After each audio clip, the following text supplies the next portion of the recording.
안녕하세요 여러분, 성공합시다. 제 목소리가 좀 이상하죠. 오늘 새벽에 제가 갈비새로 지방에 갔다가 조금 전에 도착해서 이제 녹음을 하니까 피곤해서 목소리가 많이 가라앉았어요. 그래도 이해해 주시고 같이 은혜 나눠 보아요. 저 오늘은 믿음에 대해서 이야기할 건데요. 내 믿음은 진짜인가? 그리고 믿음은 도대체 어떻게 생기는가? 이런 거에 대한 질문이 있으시죠? 나도 진짜 믿음을 갖고 싶잖아요. 믿음이 성장하고 싶잖아요. 어떻게 믿음이 성장하는가?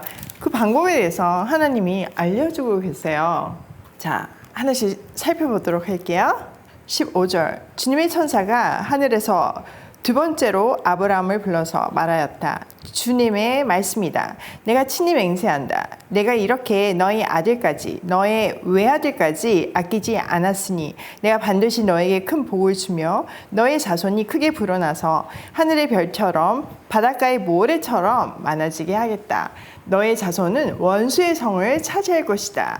내가 나라에게 복종하였으니 세상 모든 민족이 내 자손의 덕을 입어서 복을 받게 될 것이다. 아브라함이 그의 종들에게로 돌아왔다. 그들은 브엘세바 쪽으로 길을 떠났다. 아브라함은 브엘세바에서 살았다. 자, 주님의 천사가 두 번째로 아브라함을 불렀어요. 그리고 주님이 친히 자신을 두고 맹세한 내용을 전해요. 아브라함이 그의 아들, 외아들까지 아끼지 않았으니까 반드시 큰 복을 주시겠대요. 그러시면서 자손의 번성을 약속하시죠. 하늘의 별처럼 바닷가의 모래처럼 많아지게 하겠대요. 거기에 더해서 그의 자손이 원수의 성을 차지할 것이라고 말씀하세요. 여기에서 자손은요, 메시아에 대한 희망을 함께 포함하고 있어요.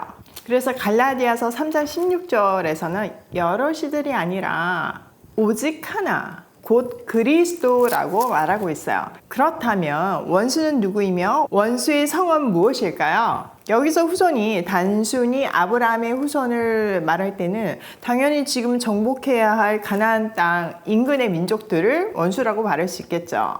그러나 그 후손이 그리스도를 가리킬 때는 그 대적은 사탄을 의미해요.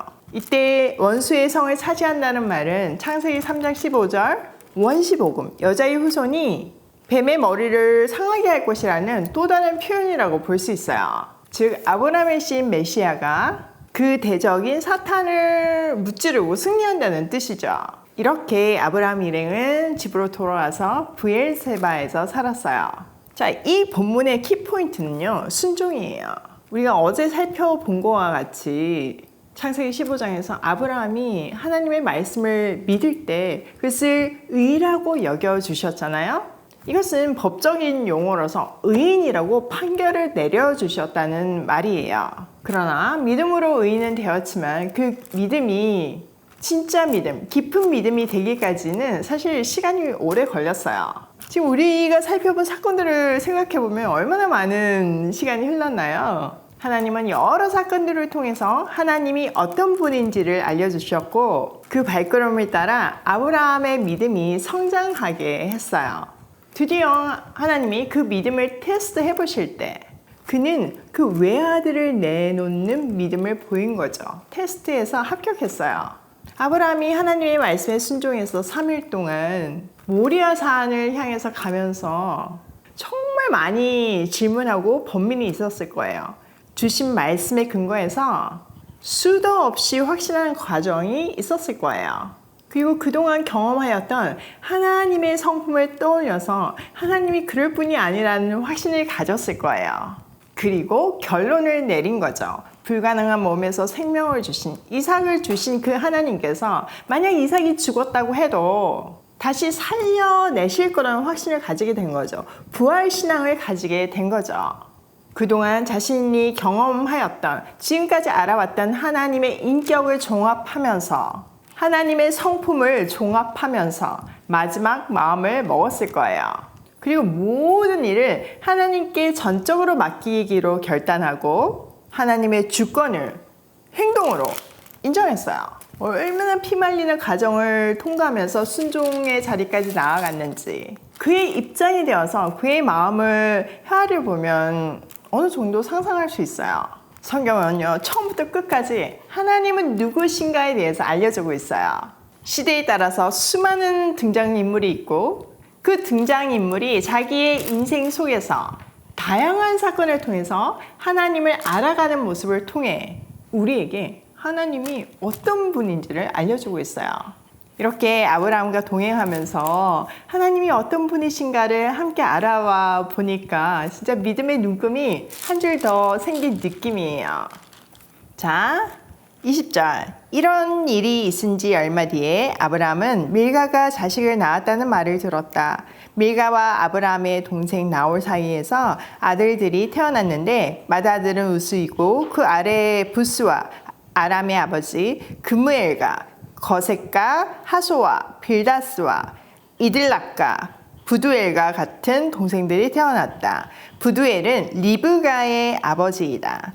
이 8형제는 아브라함의 동생 나홀과 그 아내 밀가 사이에서 태어났다.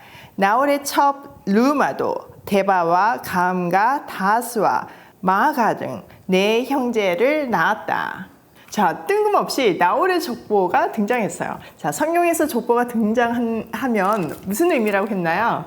네, 맞아요. 새로운 이야기가 시작된다는 뜻이에요. 그리고 족보에서 마지막 찾아내는 사람이 앞으로 시작될 이야기의 주인공이라고 했던 거 기억나시죠? 자, 앞으로 시작될 이야기의 주인공 누구예요?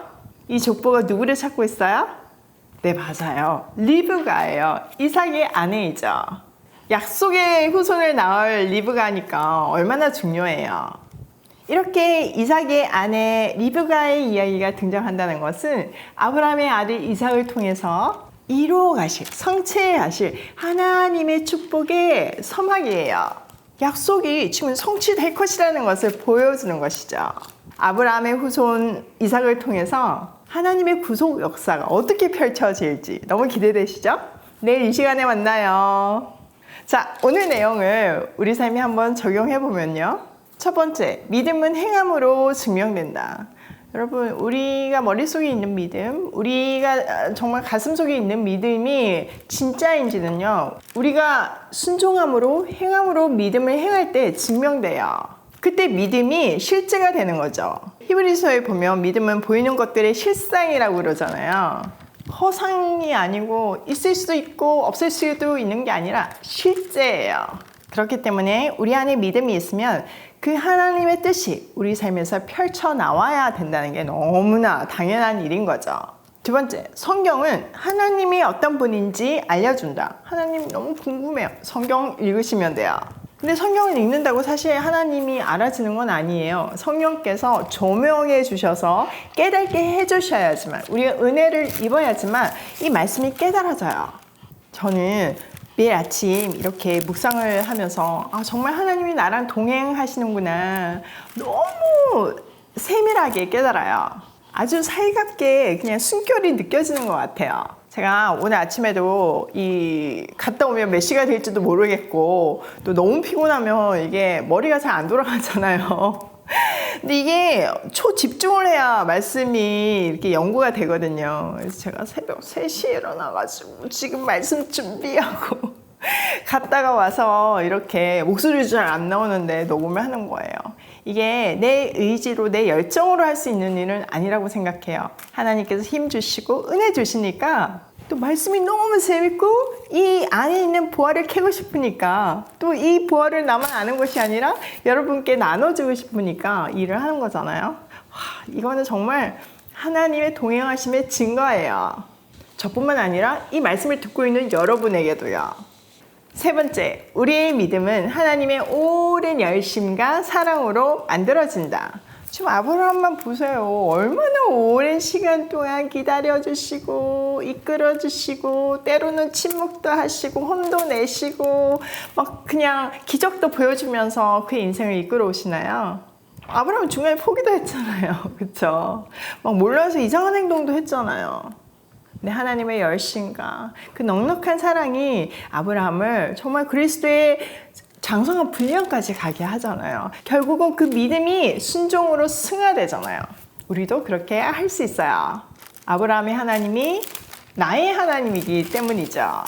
게다가 오늘 본문이 짧잖아요. 이런 것도 저는 너무 하나님의 세밀한 사랑같이 느껴져요. 오늘 뭐 너무 연구할 게 많았다거나 분량이 길었으면, 어저께는 진짜 길었잖아요. 그랬으면 얼마나 제가 힘들었겠어요. 오늘도 성경을 통해서 알게 된 하나님을 내 삶으로 보여내며 고고싱해요.